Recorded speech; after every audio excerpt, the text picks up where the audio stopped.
ku na kanë treguar se si kanë ardhur presionet dhe kemi pas situata pra që kanë treguar edhe kush ka marrë dhe nga kush ka marrë edhe rishvet.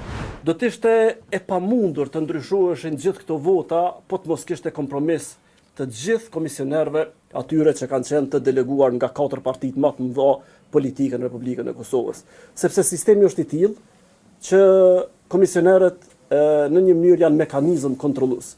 Andaj, secili prej tyre ka rolet e veta, andaj në fund proces verbalin e nënshkruajnë të gjithë për ta legjitimuar. Pra, secili komisioner nuk do duaj sipas rregullores as të numëronte e as të regjistronte vota, por se kjo në bazë të hetimeve deri tanishme rezulton që ka ndodhur e kundërta.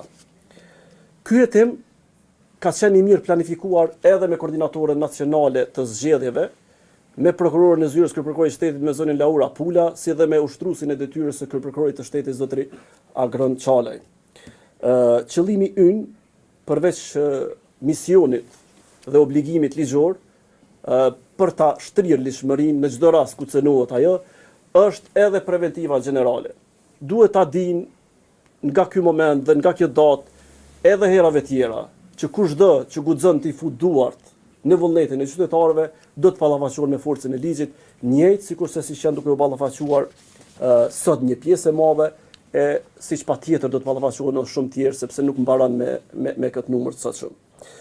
Sot 4 prokurorët e Departamentit Krimeve të Rënda janë marrë me procese dhe kanë dalë edhe në stacionet policore dhe kanë lëshuar 109 vendime për ndalim.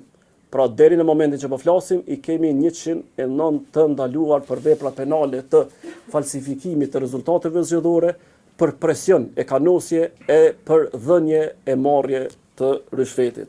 Pra sot kemi pas edhe situata ku kemi fituar edhe dëshmitar bashkëpunues, kemi pas situata ku na kanë treguar se si kanë ardhur presionet dhe kemi pas situata pra që kanë treguar edhe kush ka marrë dhe nga kush ka marrë edhe rishvet.